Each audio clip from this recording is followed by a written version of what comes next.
Après avoir créé la première université à décerner des doctorats en Haïti, le groupe de recherche et d'action pour une Haïti nouvelle est prêt à passer à une autre étape. Le GRAN prépare la pelletée de terre officielle marquant le début de la construction de la Cité du savoir, un complexe qui, à terme, vise la création de richesses par l'innovation dans le nord d'Haïti. Notre journaliste Dorothée Giroux fait le point sur les projets de cette organisation fondée par des Haïtiens vivant au Québec. Pourquoi l'erreur se trouve entre le point qui est beaucoup plus écarté de la droite. C'est jour de classe pour cet étudiant de l'Institut des sciences, des technologies et des études avancées d'Haïti. Il fait partie des 180 personnes inscrites à ces programmes de maîtrise ou de doctorat en Haïti. J'ai choisi ce point-là parce qu'il y avait beaucoup d'espace, c'est plus facile à voir, mais on a l'erreur pour ce point-ci, on aurait... Daniel Coulombe fait partie des 170 professeurs d'université à enseigner bénévolement à l'ISTEA. C'est de chez lui, à Ottawa, qu'il répond à l'étudiant en classe en Haïti. C'est par vidéoconférence que ce professeur donne un cours de statistique aux étudiants présents dans 4 villes différentes, Port-au-Prince, Cap-Haïtien, l'Écaille et Hinche. Étudiants et profs se voient, peu importe où ils sont dans le monde, et les documents didactiques sont aussi partagés sur des écrans. C'est certain que c'est beaucoup plus difficile que d'enseigner dans une classe où la rétroaction est immédiate. On n'a pas de difficulté trop à comprendre les questions. Tout est beaucoup plus facile dans une classe, mais ça demeure une expérience extrêmement stimulante, extrêmement intéressante. Je suis fier d'être associé à ce genre d'entreprise-là.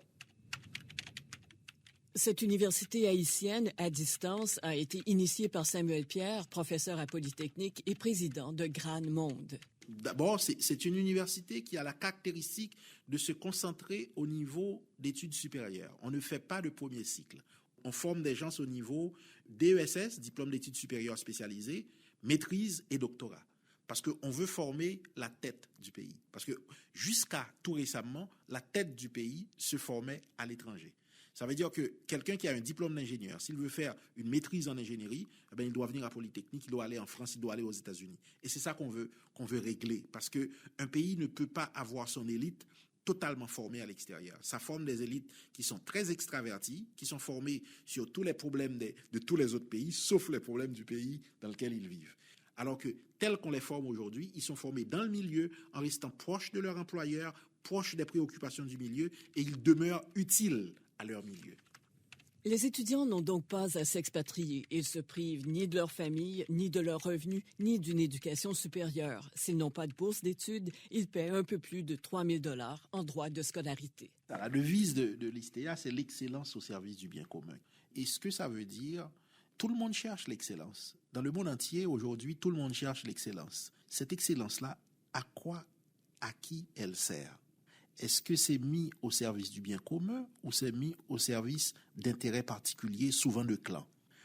Donc, pour moi, c'est extrêmement important quand on forme des personnes, que ce soit au Canada, à Polytechnique où j'enseigne, que ce soit à l'ISTEA et surtout à l'ISTEA, qui est en Haïti, de nous assurer que ces personnes de qualité que l'on forme, qui deviendront d'excellents professionnels, puissent avoir une conscience citoyenne, une conscience civique pour défendre l'intérêt commun plutôt que l'intérêt particulier.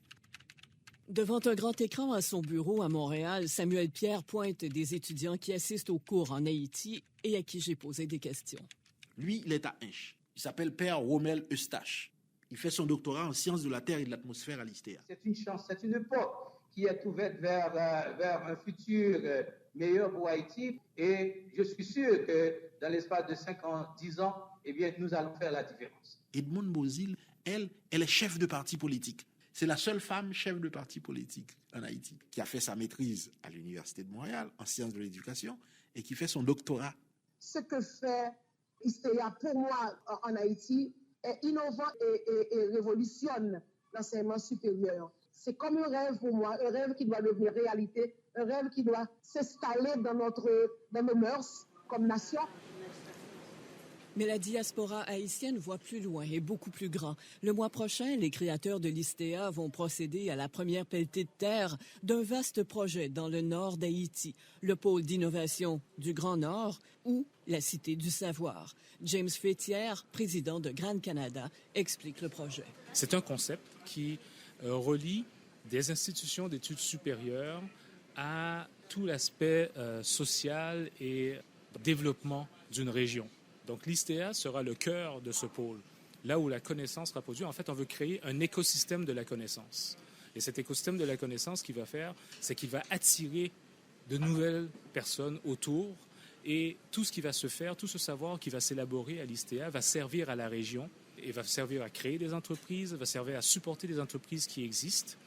Et le pôle d'innovation, en fait, va utiliser les connaissances générées à l'ISTEA pour créer des entreprises. Donc, il va y avoir de la recherche qui va se faire là. Et comme ici, à Polytechnique, il y a de la recherche qui se fait et des entreprises qui se créent à partir de ces recherches. Donc, c'est le même écosystème qu'on essaie d'établir. Éventuellement, l'objectif de tout ça, c'est créer de la richesse.